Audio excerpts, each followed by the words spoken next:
Tal? Buenas tardes. Bienvenidos a una sesión más del Seminario de Becarios. En esta ocasión, Andrés Ahumada Gómez nos va a hablar de triángulos, esferas y distancias. Una probadita a la geometría de comparación. Adelante. Gracias, muchas gracias por darme la oportunidad de hablar en este seminario. Bueno, yo les voy a hablar sobre unos piquitos que he dado en la geometría de comparación, ¿sí? Por ahí de los 60s, Rauch, Klingenberg y Berger trataron de demostrar, yo creo que con la idea de demostrar la conjetura de Poincaré, pero después se los arruinaron, un teorema de la esfera, ¿sí? Lo que pasa es que en estas condiciones que se le da al teorema de la esfera, que después hablaré sobre él, se le da mucho peso a las condiciones sobre la curvatura. Entonces no nos sirven de nada. Sin embargo, como un resultado de equivalencia topológica, es bastante bonito, ¿sí? Y lo que hacen, primero Rauch y después Berger, es tratar de comparar dos variedades, ¿sí?, a través de su curvatura y tratar de obtener resultados sobre los campos de Jacobi, ¿sí?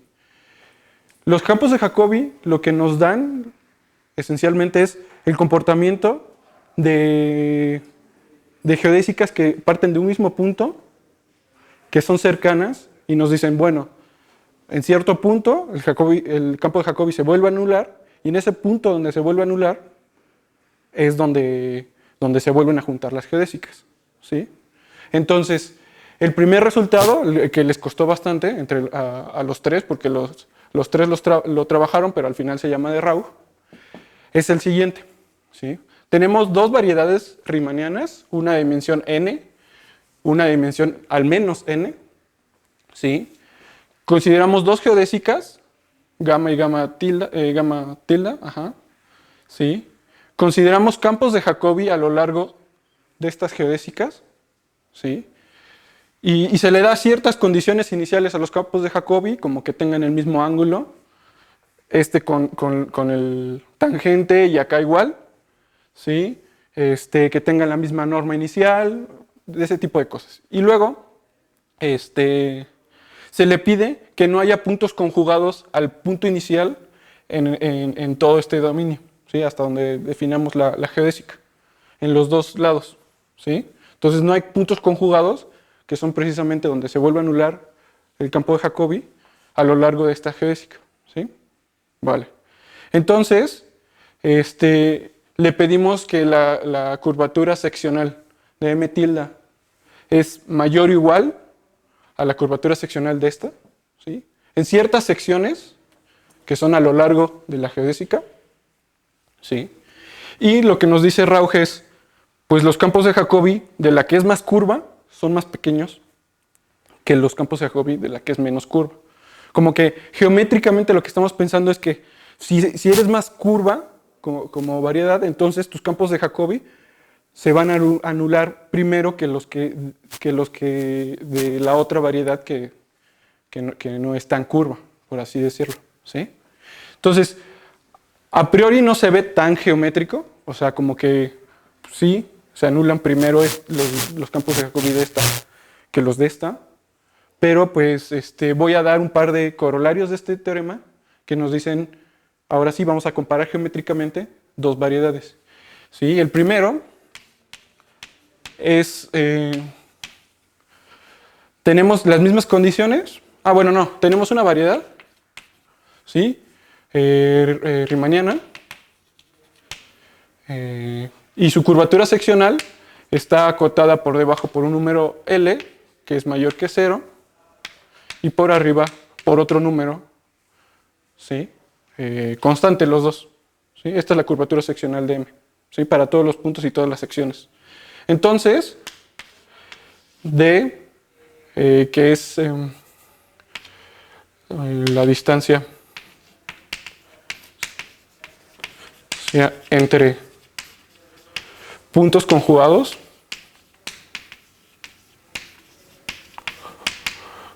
en cualquier geodésica,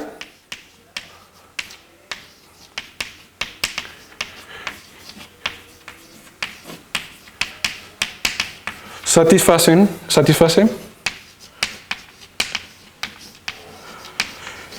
que pi entre raíz de h menor o igual que d menor o igual que pi entre raíz de l.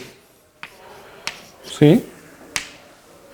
Entonces, a través de la curvatura seccional, la estamos acotando por arriba por un número h y por abajo por un número l. Al demostrar en realidad lo que estamos haciendo es usar este mismo teorema, pero una de ellas es una esfera. Una esfera de radio 1 entre raíz de h y 1 entre raíz de l. ¿Sí? Y usando el teorema de Rauch obtenemos este resultado. ¿Sí? ¿Sí? Bueno, el segundo corolario, ¿sí?, es un poco más, más geométrico todavía. Y voy a usar el mismo dibujo acá. ¿Sí? Entonces, ¿sí?, tenemos un punto P aquí. Un P tilde acá, una bola geodésica alrededor de los dos puntos. ¿Sí? Entonces, acá le pido completamente toda la curvatura. Le voy a pedir que acá, ¿sí? Considero ahora una geodésica aquí, ¿sí?, C, en la bola geodésica. La voy a levantar con el mapeo exponencial al espacio tangente. Bajo una isometría la mando al espacio tangente aquí y la vuelvo a aplastar con el mapeo exponencial. Entonces, consideramos acá C tilde, que C tilde es... Pues primero hago exponencial de P inversa, compuesta con una isometría fija, compuesta con exponencial en P, gorrito. ¿Sí? Entonces, esta es otra curva acá. ¿Sí? Y le pido que la curvatura seccional de esta es más pequeña que la de acá.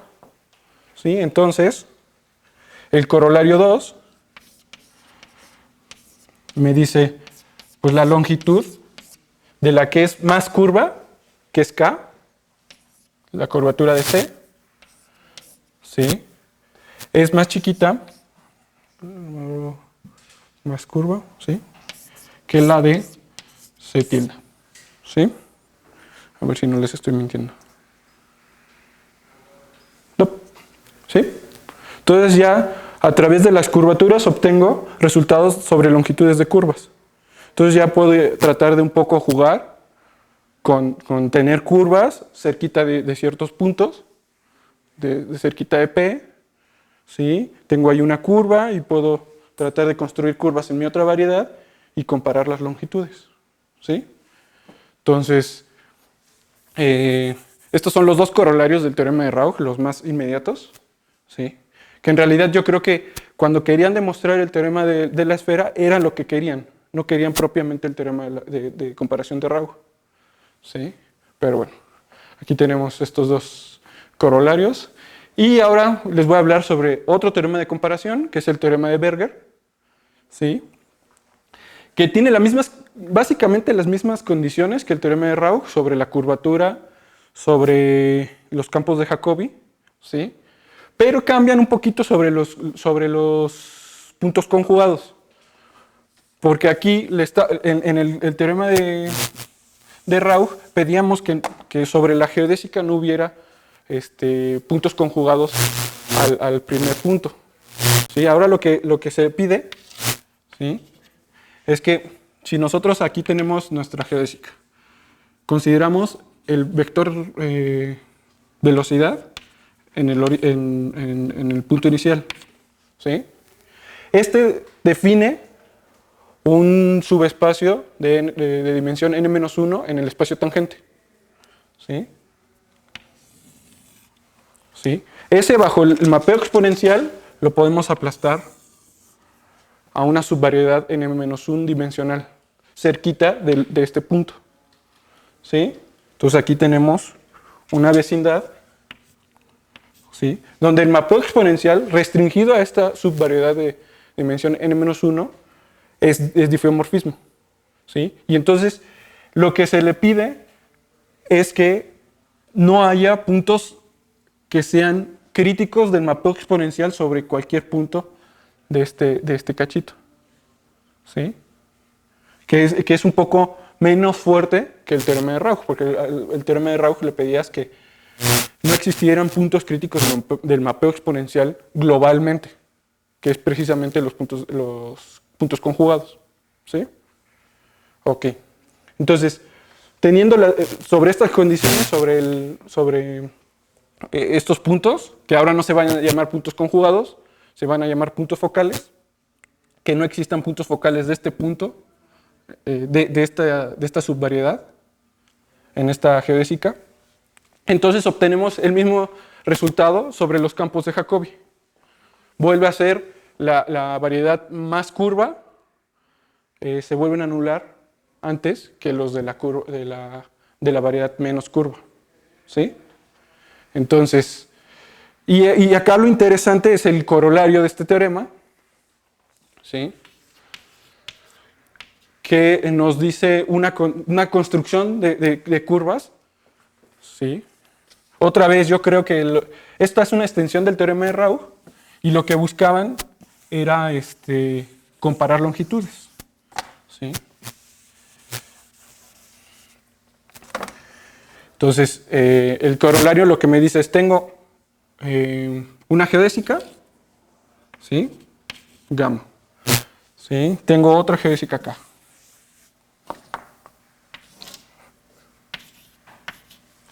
¿Sí?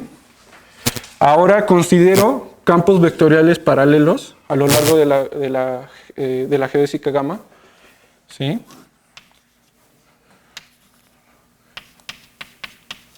¿Sí? Y considero, o sea, puedo considerar como una geodésica, una curva que esté alejada, modulada por una función, es decir, esta curva amarilla será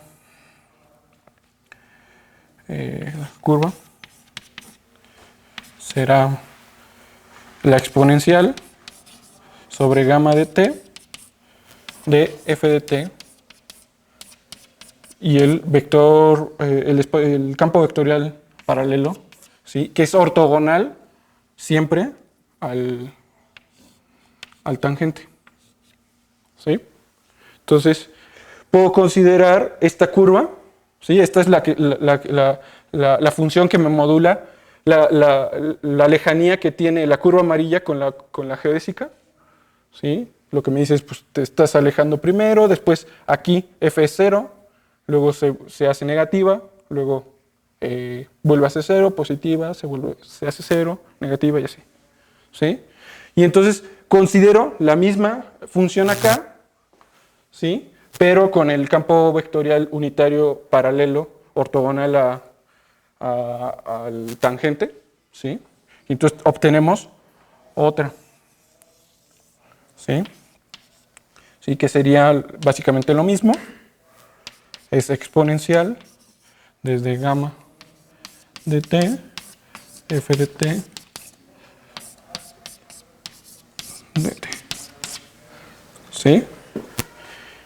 ¿Sí? Entonces consideramos estas dos curvas y el corolario me dice, bueno, entonces la longitud, si yo le pido que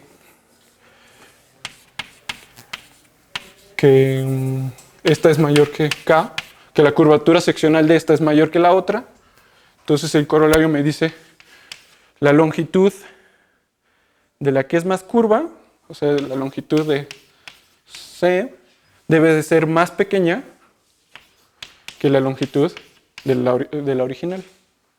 ¿Sí? Entonces, y lo que se le pide ahora no es que existan puntos conjugados a este punto a lo largo de esta geodésica. Lo que se le pide es que Si yo volteo en cada puntito aquí, ¿sí? La geodésica que une a este puntito con la curva amarilla, esa no tenga puntos focales, como habíamos dicho con el teorema de Berger, que no tenga puntos conjugados, por así decirlo, con respecto a este punto. ¿Sí? Entonces, tú lo que puedes hacer es, pues te puedes considerar que esta geodésica tenga puntos conjugados, ¿sí? Pero cerquita de esa geodésica no tienes puntos conjugados en la otra dirección, y entonces puedes comparar la longitud de dos curvas. Te da un poquito de más libertad este teorema de Berger, ¿va?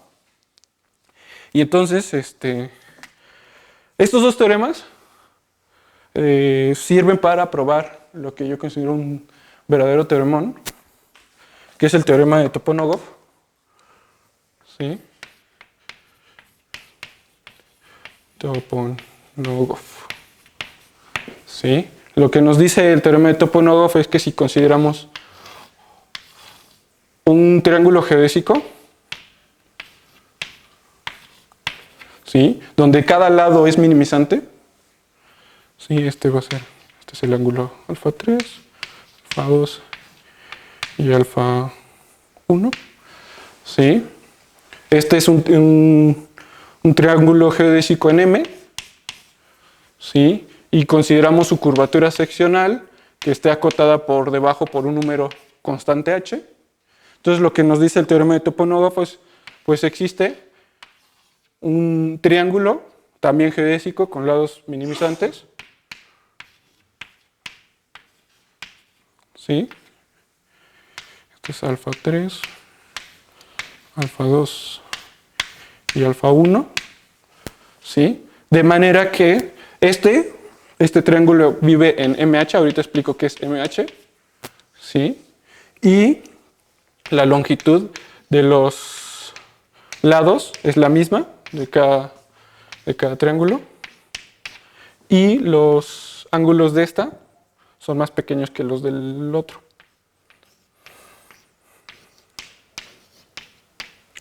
¿Sí? Para I igual a 1, 2 y 3. ¿Sí? Y MH es la variedad, la dos variedades, o sea, la superficie simplemente conexa, completa, ¿sí? De curvatura seccional constante h. Entonces es R2 si h es 0, es una esfera si h es positivo, o es un plano hiperbólico si h es negativo. ¿Sí? Entonces esto sirvió como un poquito de inspiración en los espacios de espacios CAT. ¿Sí? Hace relativamente poco, ¿cómo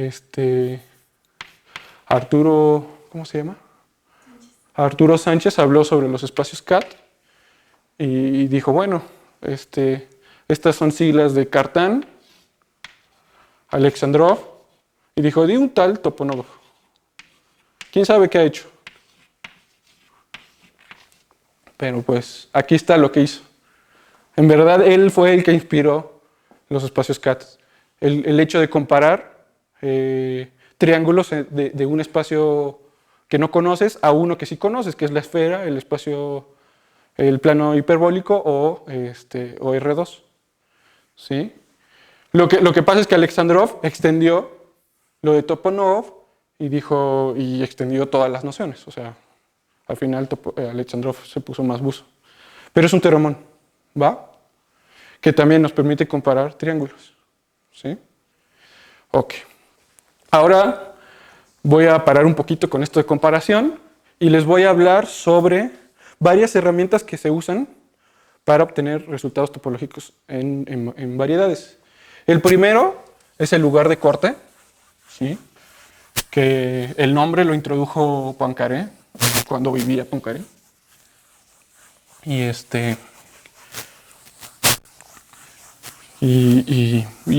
la idea es la siguiente. Si tenemos nuestra variedad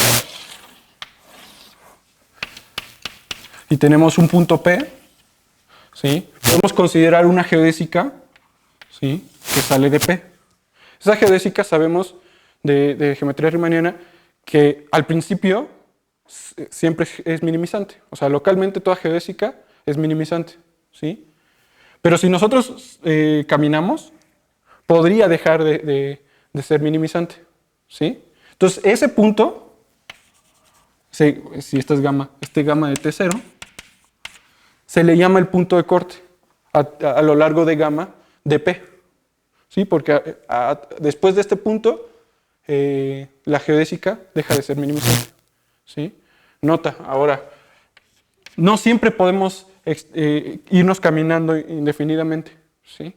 Para eso se le pide a M que sea completa, ¿sí? Implícitamente también tenemos que es conexa, ¿sí?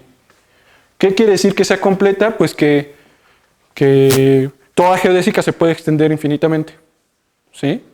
Y por ahí hay un resultado muy bonito de Hoppe-Rinaud que nos dice, bueno, si es completa de esta manera, que es geodésicamente completa, toda geodésica la podemos extender para toda la vida, entonces es completo como espacio métrico, considerando la distancia, ¿sí?, entre dos puntos como el ínfimo de las longitudes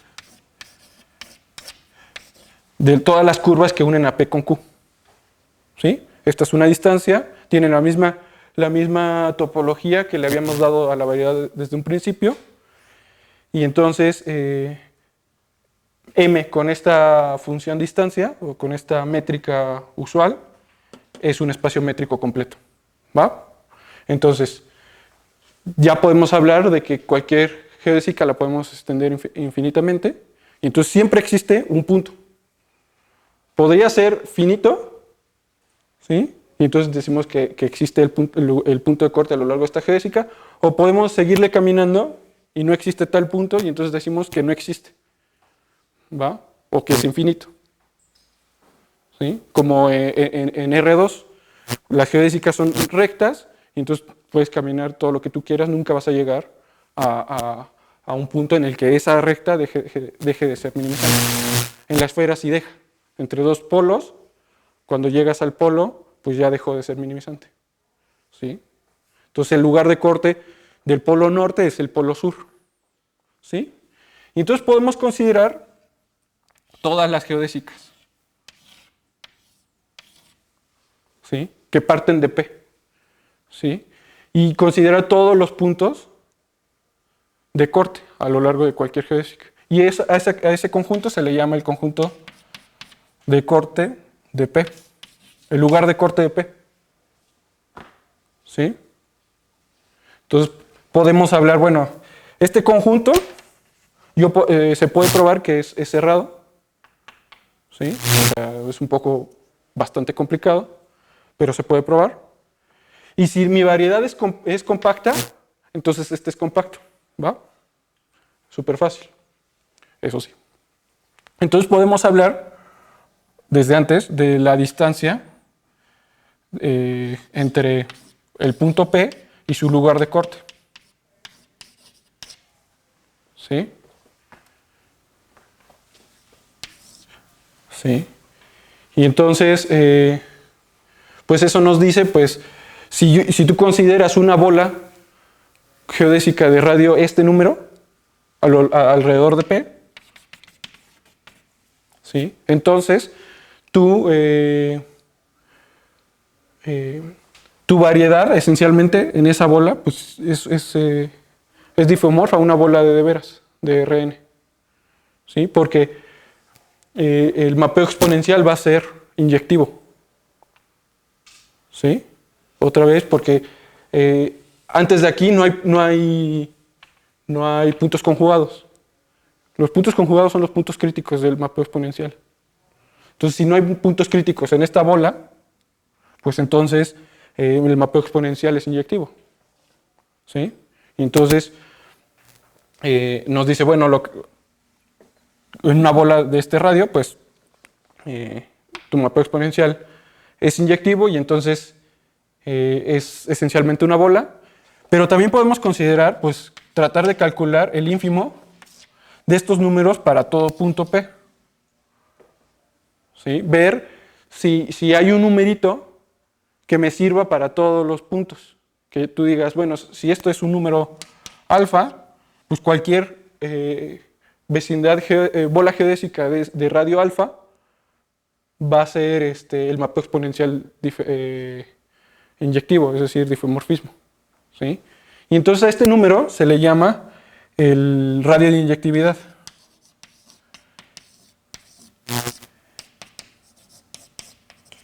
De inyectividad. ¿Vale? Sí. Y entonces tú puedes considerar cualquier punto de tu variedad M y el mapeo exponencial en una bola de ese radio va a ser difeomorfismo, ¿va? Entonces, esta es la primera herramienta, que es el lugar de corte. La siguiente es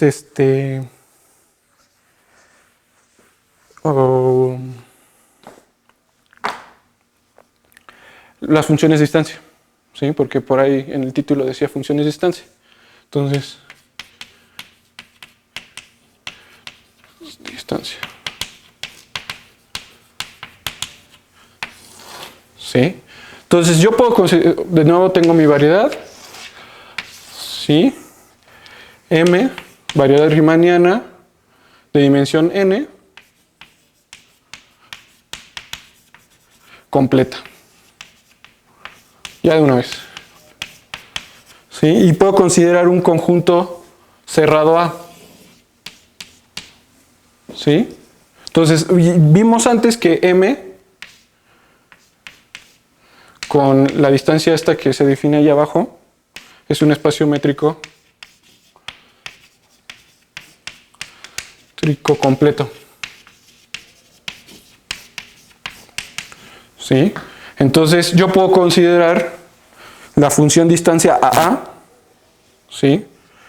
La función distancia AA, que es una función que va de la variedad a los números reales, tal que a cada punto Q aquí me lo asigna a su distancia con esta métrica. QA. Donde este es el mínimo de las distancias con todos los puntos de A. ¿Sí? Mínimo de las distancias G de QP, tal que P está en A. ¿Sí? Entonces esta es la función distancia AA. ¿Sí? Entonces a cada punto Q le asigno el numerito que me dice la longitud de la geodésica minimizante que une a A con Q. ¿Sí? Entonces es completa, entonces esta geodésica siempre existe. ¿Sí? Entonces, se puede hablar, las funciones de distancia tienen cierta inspiración en la teoría de Morse. Tratar de emular lo que hace el campo gradiente en las variedades cuando consideramos funciones suaves de una variedad. ¿Sí? Por ejemplo, aquí, si considera el clásico ejemplo, que es considerar el toro y la función altura. ¿Sí? Entonces tenemos el toro.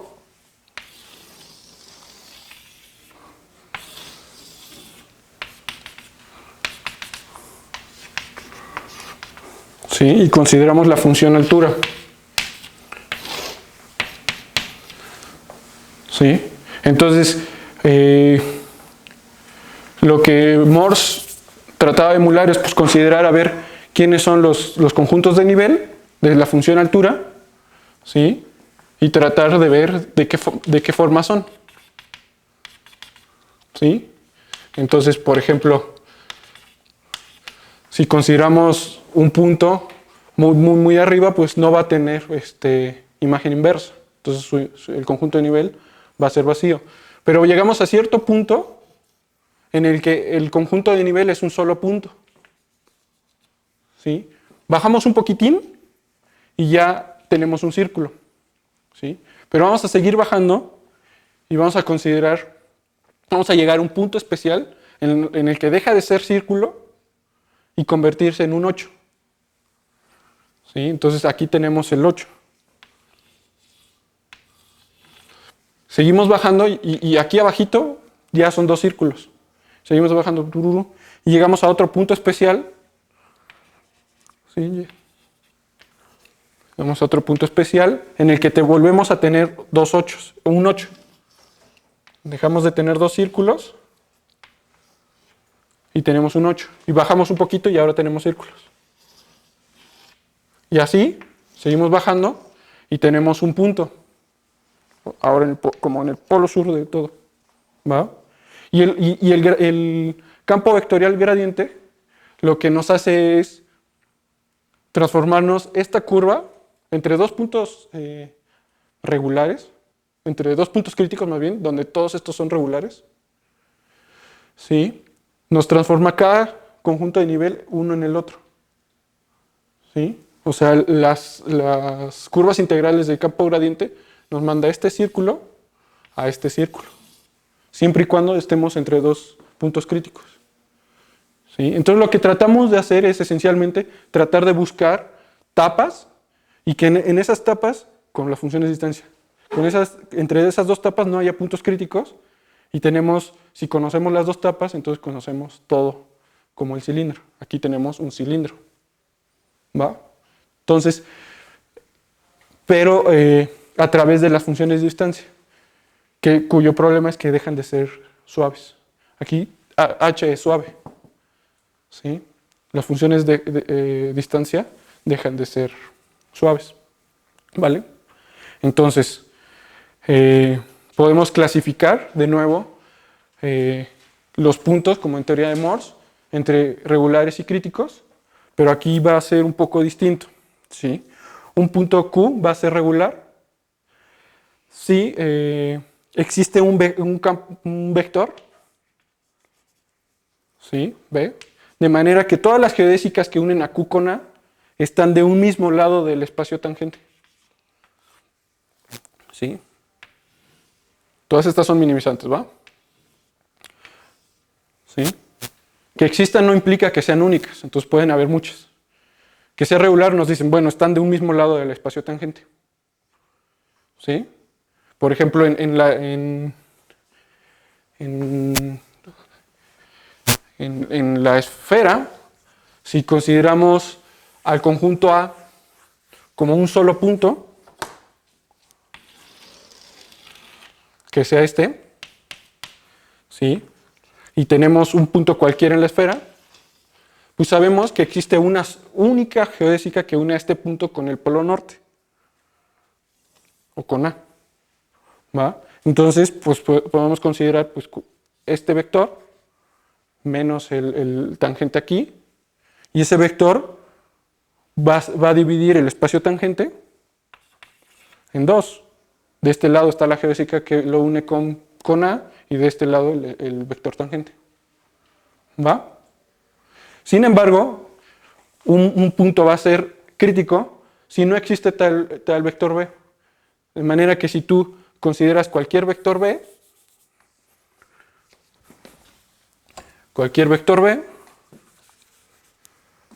va a existir una geodésica con ángulo menor a pi medios que lo une con A. ¿Sí? Siempre existe esa geodésica. ¿Sí? Entonces en la esfera, ¿cuál punto sería ese? Pues el antípoda.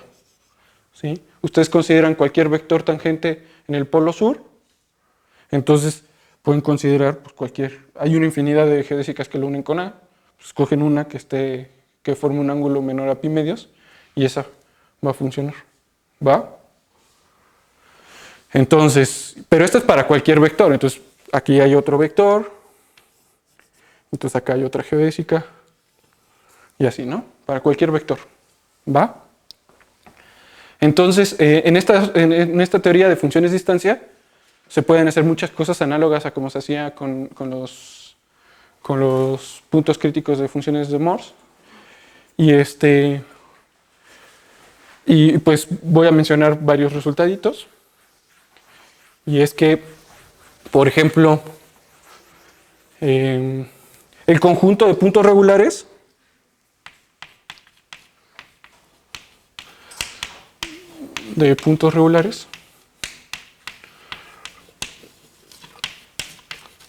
es abierto, ¿sí? El siguiente es, existe un teorema de la función implícita.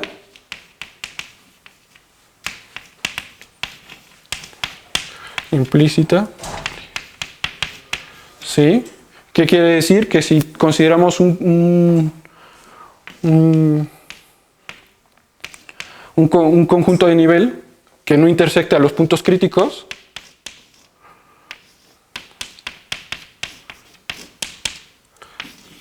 entonces este conjunto de nivel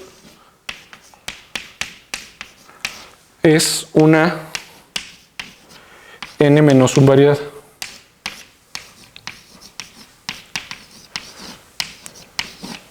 ¿Sí?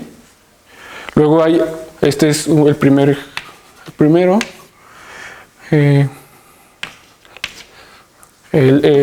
Después, en U, que es el conjunto es abierto, conjunto de puntos regulares, le llamamos U. En U existe un campo vectorial.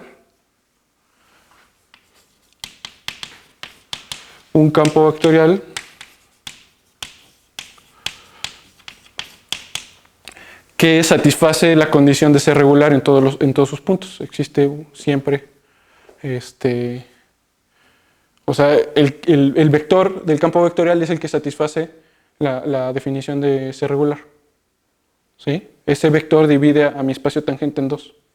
¿Va? Es un campo vectorial que hace regulares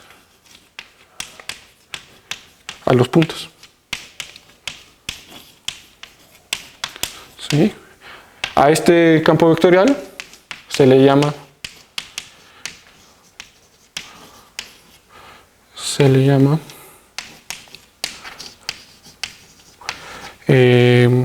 campo vectorial tipo gradiente. Tipo gradiente. ¿Va? Ok. Entonces, a este campo vectorial existe X, un campo vectorial. Ok. Entonces existe este campo vectorial. El siguiente punto es, pues, si consideramos las curvas integrales de ese campo vectorial, si le llamo así, phi xt, y consideramos su distancia AA, ¿sí? Esta crece conforme t crece. ¿Sí? Que es precisamente porque este campo se llama tipo gradiente. ¿Sí? En el tipo gradiente lo que hacíamos es, si consideramos el campo vectorial tangente, nos estamos alejando del punto crítico.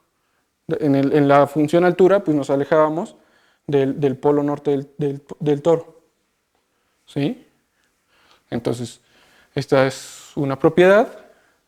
Y finalmente un lema de isotopía.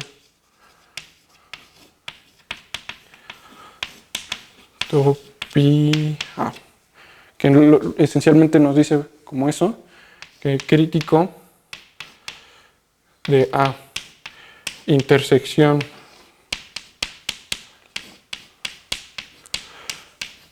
R2 es vacía, entonces de A-1 de R1 es difemorfo A de A inversa de R2. Lo que les decía cuando hablé de las funciones de Morse. Si yo estoy entre dos puntos críticos, pues todas las rebanadas son homomorfas, en este caso difeomorfas, una entre todas son difeomorfas. ¿Vale? Sí. Porque en todo este anillo no tenemos puntos críticos. ¿Vale? Ok.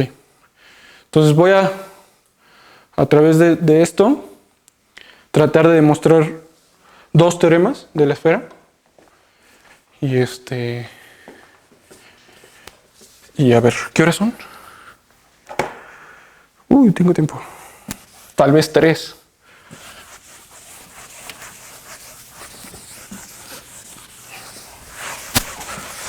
Entonces, ¿qué es un teorema de la esfera? Bueno, el teorema de la esfera clásico. Entonces tenemos una variedad M de dimensión n, variedad de mañana,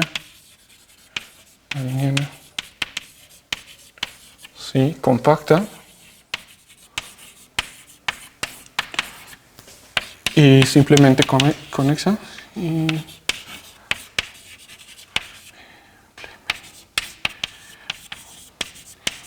Hasta ahorita, pues, como les decía, pues esto se puede hacer, le puedes poner una métrica riemanniana a cualquier variedad. Entonces, hasta aquí cumple lo mismo que las hipótesis que le dábamos a la conjetura de Poincaré. El problema es que le pides que su curvatura seccional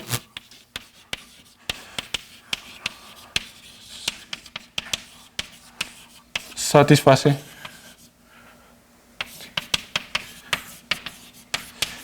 que es un cuarto K menor que 1.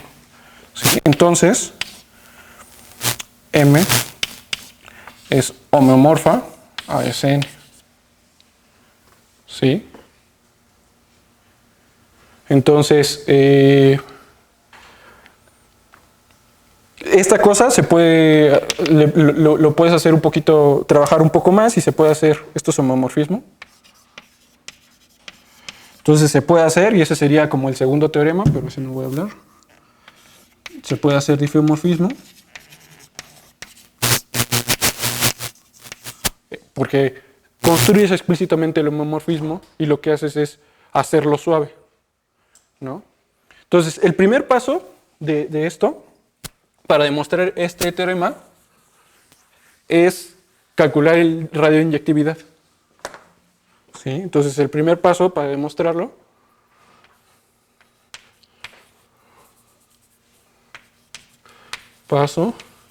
es calcular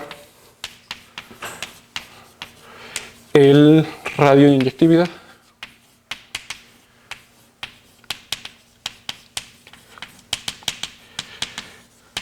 Inyectividad. Ok, y entonces calcular el radio de inyectividad es bastante difícil, pero lo que usas es precisamente el lugar de corte, lo que les había hablado sobre el lugar de corte. Porque nosotros se puede demostrar que el radio de inyectividad de la variedad M con esas condiciones es mayor o igual que pi. ¿Sí? Entonces lo que nos ayuda es el lugar de corte es supón que no.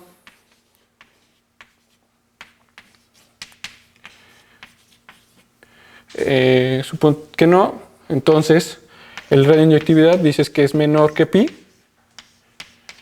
¿Sí? Y entonces con ciertas propiedades que tiene el lugar de corte, llegas a una contradicción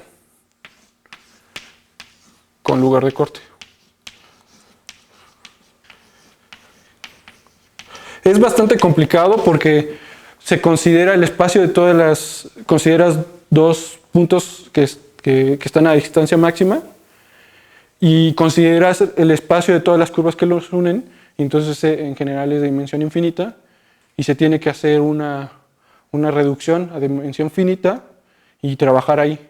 Entonces es bastante complicado, por eso no les hablo mucho sobre esto, ¿sí? Sobre la contradicción, ¿va? Pero se calcula este número. Ese es el primer paso. ¿Sí? El siguiente paso, ¿sí? Es, segundo paso, considerar dos puntos diametralmente opuestos. Dar 2P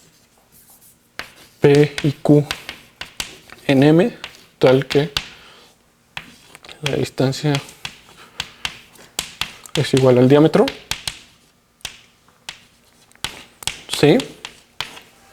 Y entonces el segundo paso es demostrar que Q es punto crítico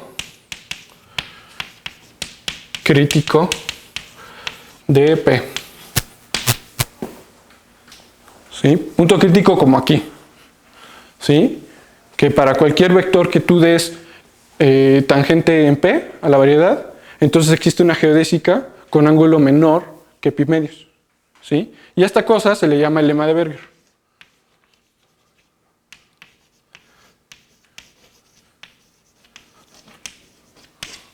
¿Sí? Y lo que usa esencialmente son las, ¿cómo se llaman? Fórmulas de primera y segunda variación, una cosa así, que se ven en geometría riemanniana. ¿Va?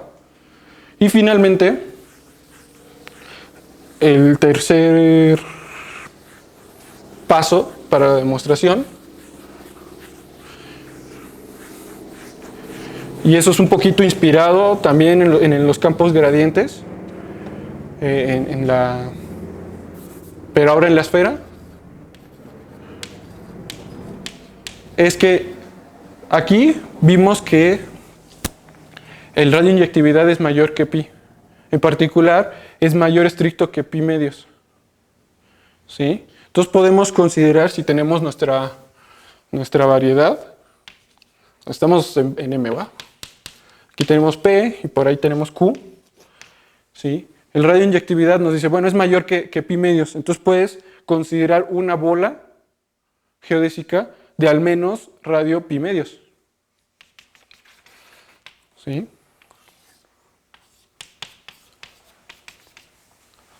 Alrededor de P. Pero es el radio de inyectividad, entonces también se cumple para Q. ¿Sí? Entonces tenemos una bola geodésica del mismo radio. ¿Sí? El tercer paso es decir, pues ¿sabes qué? Que se pegan, están pegadas. ¿Sí? Esencialmente es, pues, aquí podemos construir el campo gradiente, el de a de veras, y acá también.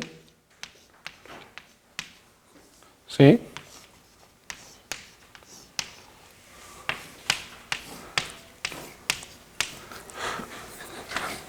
¿Sí? Y entonces, uno viendo estas vecindades nos las da el radio de inyectividad y que se puedan pegar bien y todo esto, que sea el punto crítico. ¿Va? Consideramos las curvas integrales del campo vectorial gradiente, el de a de veras, de la esfera, y va a llegar en algún momento a la frontera de esta bola. Y del mismo modo, del campo vectorial de a de veras, desde Q, va a llegar a la frontera y se van a juntar. ¿Sí? Y esa construcción, o sea, esto que les estoy diciendo, las curvas integrales tal, va a estar bien definida, porque aquí nada más la frontera de las dos bolas solo va a ser una esfera de dimensión n-1. ¿Va? Y entonces, pero esencialmente es la misma, lo mismo que con los campos vectoriales gradientes. O sea, inspírense piensen que estamos hablando de una esfera y efectivamente en el ecuador se pegan los dos campos vectoriales gradientes. ¿Sí? ¿Qué es lo que estamos haciendo aquí? Lo que pasa es que tal vez este campo vectorial no llega como suavemente aquí. Podrían llegar como chuequitos. Por eso es homomorfismo. Entonces lo que se hace para construir el difomorfismo es modificar isotópicamente alrededor del ecuador, tratar de mover el homomorfismo que tenemos de manera que sea difeomorfismo, ¿vale? Y entonces pues ya tenemos demostrado el teorema de la esfera. ¿Va? ¿Sí? El primero. El siguiente, ese lo hice, lo escribí en mi tesis de licenciatura, y este que les voy a hablar, pues lo hice en la tesina. ¿Sí? Entonces, una variedad completa con curvatura seccional K mayor o igual que delta, mayor que 0, y el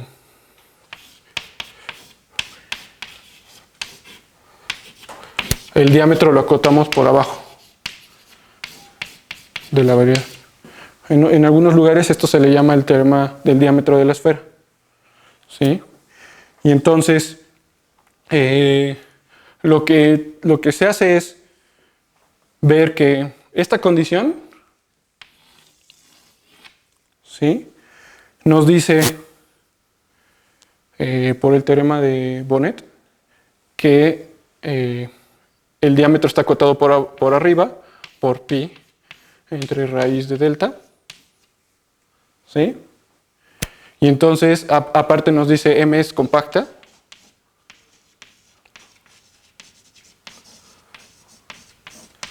Y su grupo fundamental es finito, pero eso no nos importa. ¿Va? ¿Sí? El siguiente paso es que también por esta condición tenemos el lema de Berger. Es el lema de Berger. Más que Q es el único punto crítico de P. ¿Sí? Más que Q es punto crítico único.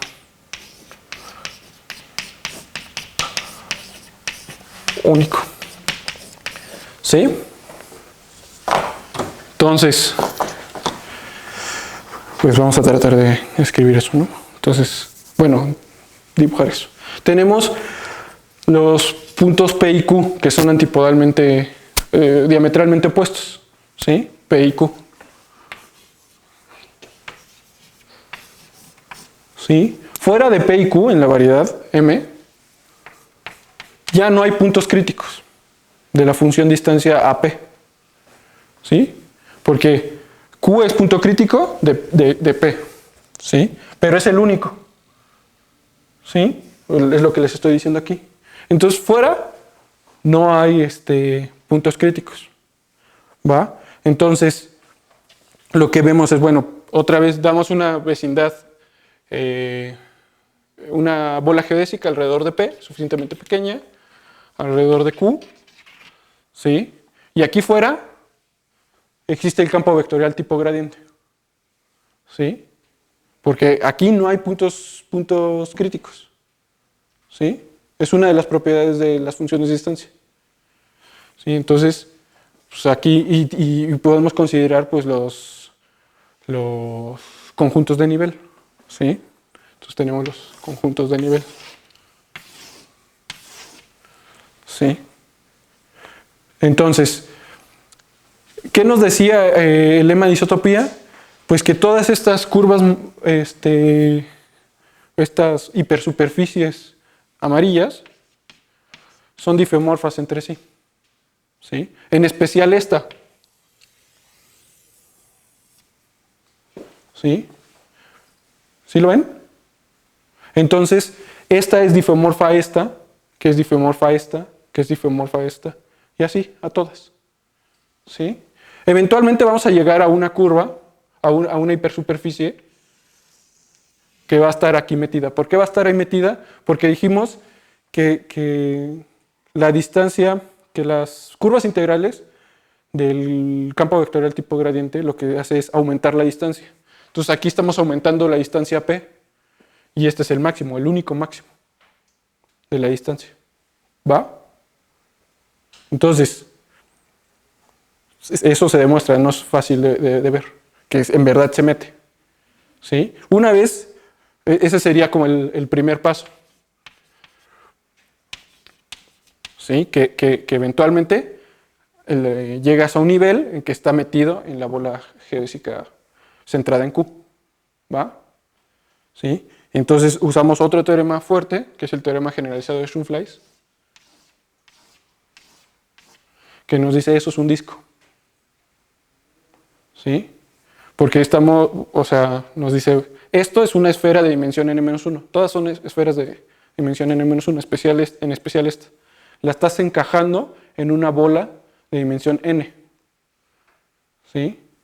Y el teorema generalizado de Schunfleiss nos dice, bueno, ese encaje es un disco de dimensión n. ¿Sí? Entonces esto es un disco. ¿Va? Y entonces tenemos un disco, tenemos aquí otro disco, ¿sí? Que de cierta manera están pegados, pues este disco está pegado a la frontera, tenemos un cilindro, ¿sí? Estas curvas son un cilindro, no sé, R1, R2, cruz Sn-1. Eso es un cilindro, porque cada capita es una esfera de dimensión n-1. ¿Sí? Tenemos un disco acá y los pegas y es una esfera. ¿Sí? Pero al decir los pegas, pues ya perdiste toda diferenciabilidad que aspirabas a tener. ¿Sí? Y además pues no sabes a cuál esfera en especial. O sea, porque en ese primero no solo consigues el homomorfismo difomorfismo a la esfera, o sea, lo consigues a la esfera de dimensión n de radio 1. ¿Sí? Pero aquí no. ¿Sí? Entonces, pero consigues el homomorfismo.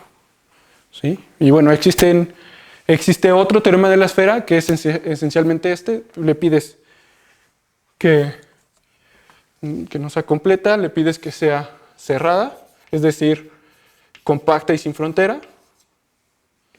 ¿Sí? No le pides nada sobre la curvatura. No le pides nada sobre el diámetro. Lo que sí le pides es que Q es punto crítico único de un punto P. Existe un punto P de manera que tiene un único punto crítico. ¿Sí? Y haces la misma construcción. Porque si tienes dos puntos, este es el único punto crítico de este, ¿sí? Y fuera de eso, pues tienes un cilindro. ¿Sí? Que es esencialmente el argumento que les acabo de dar. ¿Sí? ¿Sí? ¿Sí? Es que no entiendo muy bien si le quitas las condiciones sobre el diámetro y eso. Es que ¿Cómo puedes garantizar que igual te quede dentro? O sea, es que aquí lo estás pidiendo, que el punto crítico sea único. ¿Sí? Y en este teorema, no lo dije, pero demuestras que es único. ¿Sí? O sea, no lo pides, demuestras que es único con el teorema de Toponogov, que a su vez usa el teorema de Rauch y el teorema de Berger para demostrar el de Toponogov. Entonces aquí, en este teorema, el segundo que les dije, para demostrar que es único, usas mucha herramienta, que es el teorema de Toponogov. Sí, pero si tú en un principio tú le pides que exista un punto crítico que sea único, pues el argumento funciona igual, no estás haciendo nada distinto. El punto es demostrar que es único. Y precisamente ahí es donde todo falla, o sea, donde todo se vuelve complicadísimo. ¿Vale? ¿Sí? Entonces eso sería todo. Te agradecemos, Andrés.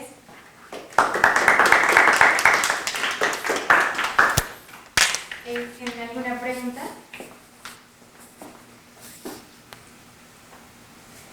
Bueno, gracias. Entonces tengo una, tal vez es que igual mencionabas que está como muy complicado mostrar que al hacer las curvas de nivel te cae dentro de la esfera endurece que tienes por ahí. Ajá. Pero me puedes dar una idea, es que no, o sea, intuitivamente no cae en la cabeza. A ver, ¿entendiste por qué estas son esferas? Ajá, sí. ¿Sí?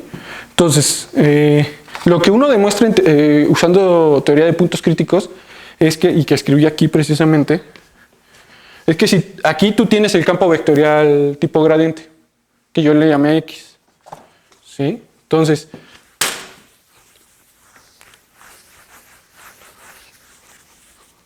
¿sí? Tienes el campo vectorial tipo gradiente.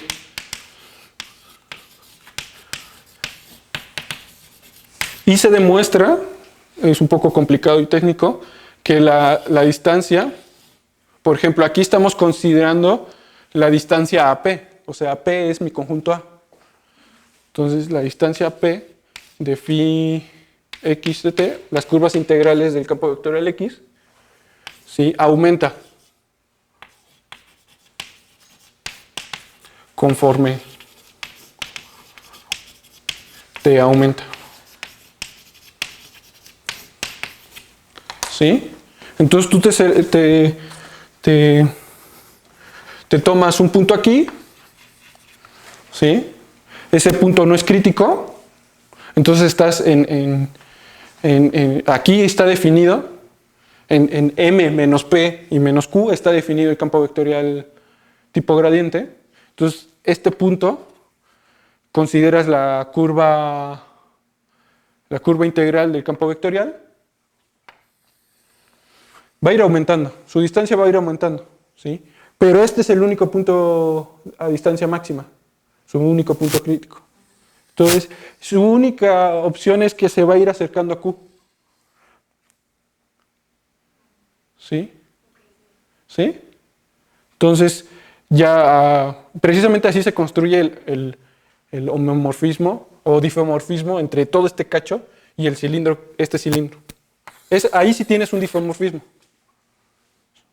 ¿Sí? Lo que ya no tienes es cuando haces el pegado. ¿Sí? Ok, ¿tiene alguna otra pregunta? Si no hay más preguntas, te agradecemos de nuevo, Andrés. Gracias. Y como parte del seminario de becarios, te damos tu reconocimiento y gracias por dar la plática. Gracias, muchas gracias. Gracias a todos también por asistir. Hay galletitas y café al fondo.